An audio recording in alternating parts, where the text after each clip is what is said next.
What would you do if a cop drew a gun on you for getting into your own car?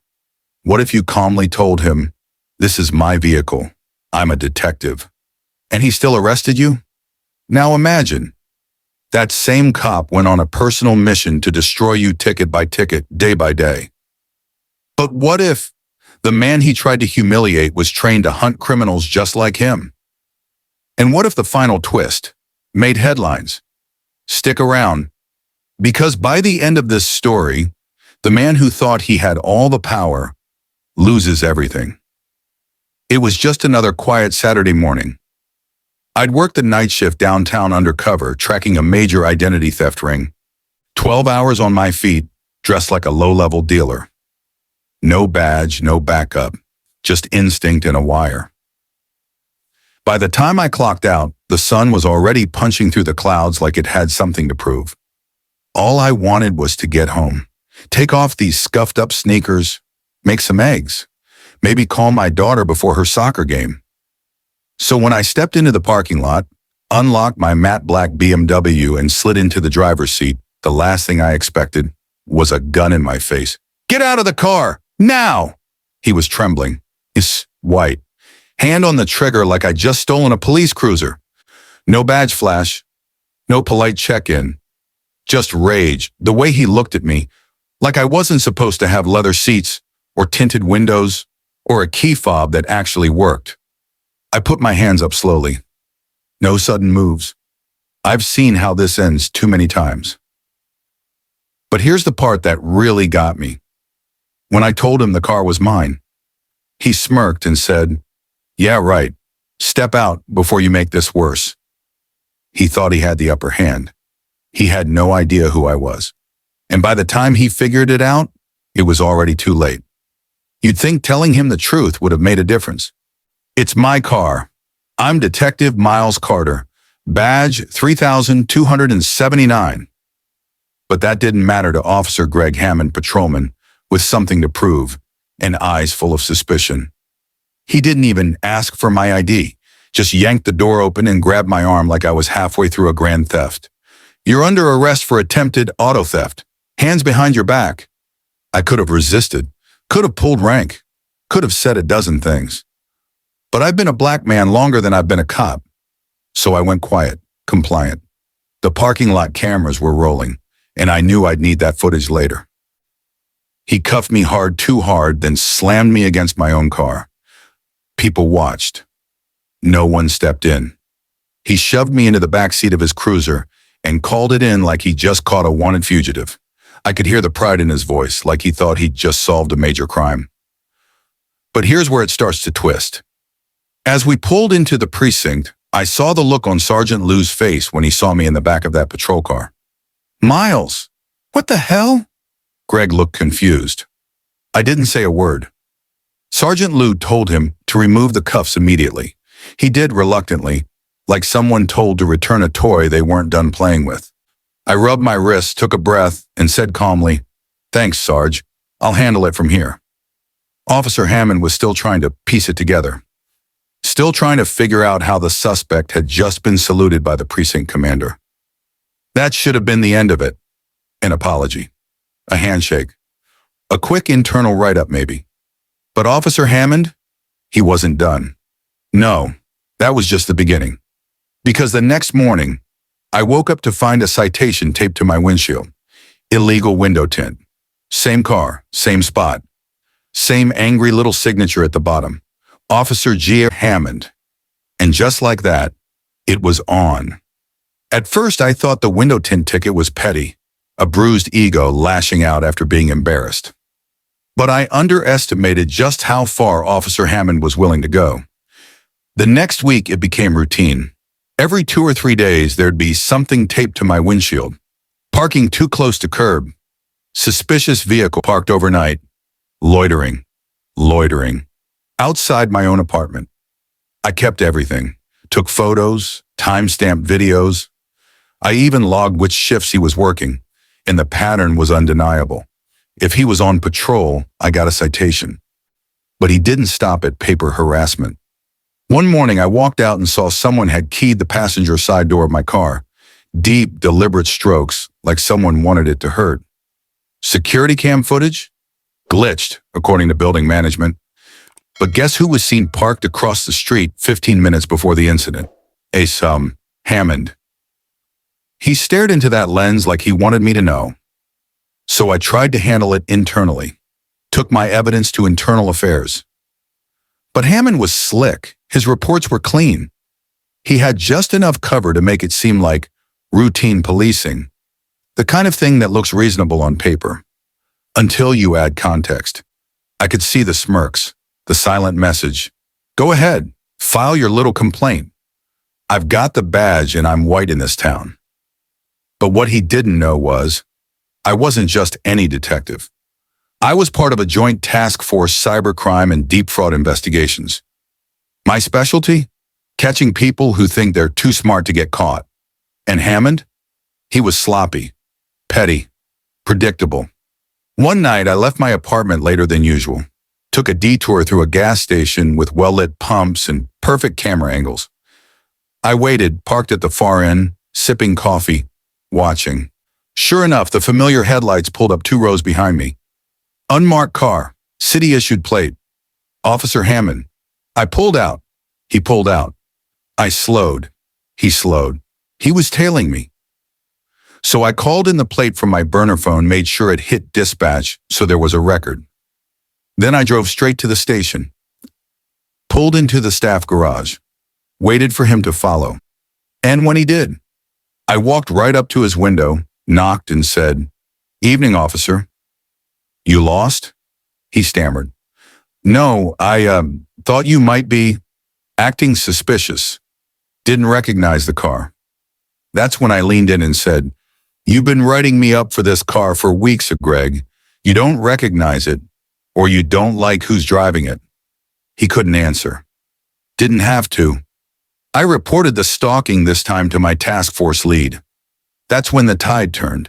Because see, Hammond wasn't just a racist nuisance.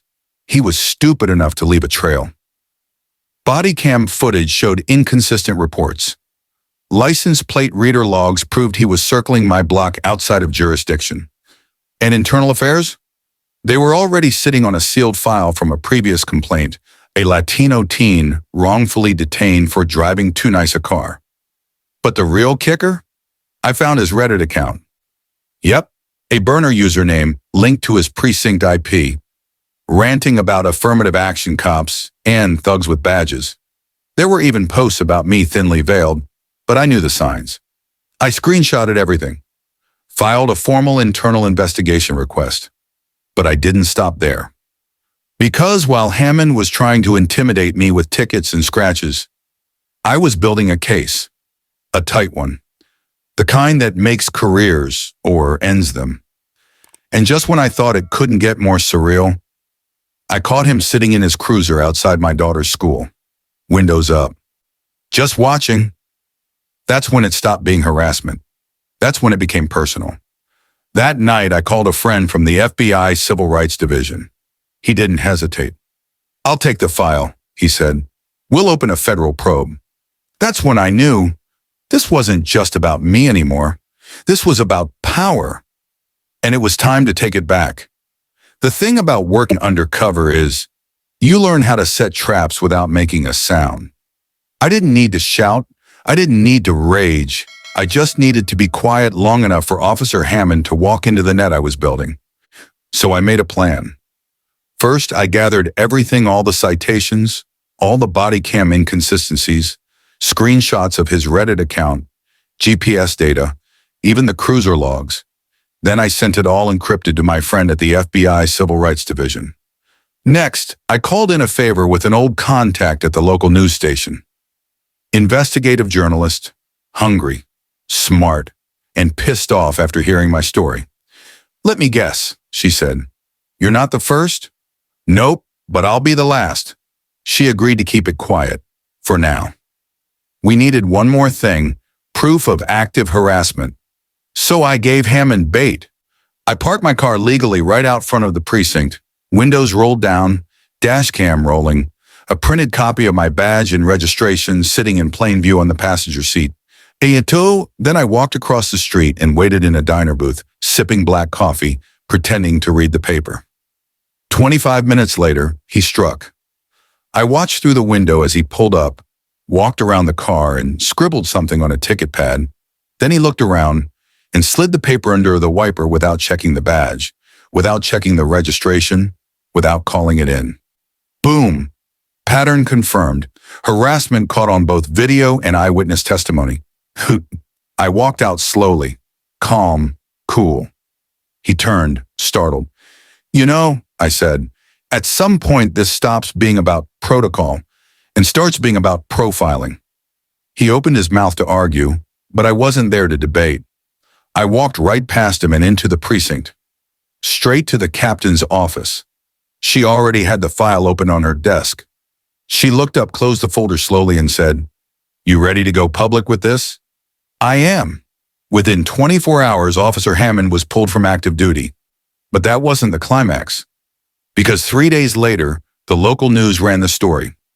Full expose, interviews with other victims, clips from his Reddit account, audio from body cams where he used coded language, urban presence, suspicious ethnic driver. This neighborhood's getting crowded. And then the moment I'd been waiting for, they ran my footage. Me being arrested for stealing my own car. Me in handcuffs. Me calmly telling him I was a detective and him ignoring it. Public reaction? Nuclear. The precinct's phone lines melted down. Civil rights groups got involved. The mayor issued a statement. And me? I was asked to sit on the city's new Bias and Conduct Oversight Committee. Poetic, right? From falsely accused to policy advisor. But the sweetest moment came a week later. I walked in a roll call like I always did. Same badge, same boots. And there was Hammond, packing up his locker.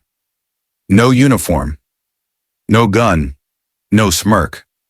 He looked at me, shame and rage mixing in his eyes, and for once, he said nothing. I walked past him, leaned in, and said, "You should have checked the badge before the bias." Then I walked away. They say karma doesn't wear a badge, but sometimes justice walks in with a clipboard. 1 week after the story broke, Officer Greg Hammond was served. Not just with a disciplinary hearing, but with a federal civil rights lawsuit. The Department of Justice opened a formal investigation. FBI agents, the same ones I'd once trained alongside, were now reviewing his body cam footage, line by line, stop by stop. And guess what? It wasn't just me. 8 other complaints surfaced, quiet ones, suppressed, ignored. A black teen cuffed for acting suspicious near a grocery store. Oh, a Latina nurse pulled over 3 times in a month. An Iraqi-American father fined $500 for reckless parking in front of his own home. The pattern wasn't a line anymore. It was a net, and Hammond was caught dead in the center. Oh, the day of his disciplinary hearing, the precinct was locked down with press barriers. Protesters stood outside, peaceful, sharp, unified holding signs that read, "Driving while black isn't a crime. We deserve better than Hammond." Inside, I sat quietly behind the glass, watching him twist. He was sweating, twitching, still trying to act like this was some misunderstanding. Then they played the footage. Me, calm, clear, hands raised, saying, "This is my car," and him sneering. Calling it in like I was stealing what I had worked a lifetime to earn. The room was silent. Until the panelist from the Civilian Review Board leaned forward and asked, "Officer Hammond, do you deny targeting Detective Carter based on his race?" He blinked, then answered, "I thought he looked out of place." That was it, the moment that sealed his fate. 30 minutes later, the board delivered their decision. Termination. Effective immediately. His badge was revoked. His pension frozen pending civil litigation. And his record? Flagged for misconduct, the kind that follows you like a shadow in law enforcement databases. Outside, the press swarmed. Microphones flew. Someone asked if I wanted to make a statement. I turned to the cameras and said, "This wasn't just about me. It was about the assumption that people like me don't belong behind the wheel of a nice car. don't belong in a badge, don't belong on this side of justice. But we do, and we're not going anywhere. The crowd clapped, some cried, and behind them, through the tinted window of a black sedan, I saw Hammond watching. No uniform, no shield. Just a man forced to face himself for the first time. Poetic, isn't it? The same man who tried to put me in a cage now couldn't walk into a precinct without triggering a federal review. He thought power was permanent. He forgot what happens when truth shows up wearing a badge and a camera. Some stories end with a bang. Mine ended with a badge on the desk and a racist cop walking out the side door of his own precinct. But the truth is, it didn't start with me. It started long before, with every black man pulled over for fitting the description, with every woman of color asked if this is really your house, with every kid taught how to survive a traffic stop before they even get their license. I just happened to be one of the few who had both a badge and a platform when it happened. And that's what made the difference. See, justice isn't always dramatic. Sometimes it looks like paperwork, like screen recordings, like patience. Sometimes it looks like walking away until you're strong enough to come back with the whole system behind you. Would I do it again? Absolutely. Because in the end, I didn't just clear my name. I helped expose a pattern. And more importantly, I reminded a community that we belong here in every street, every car, every uniform. Hammond thought silence was compliance. He forgot that even when we're quiet, we're watching, we're documenting, and when the time is right, we speak, and we don't miss.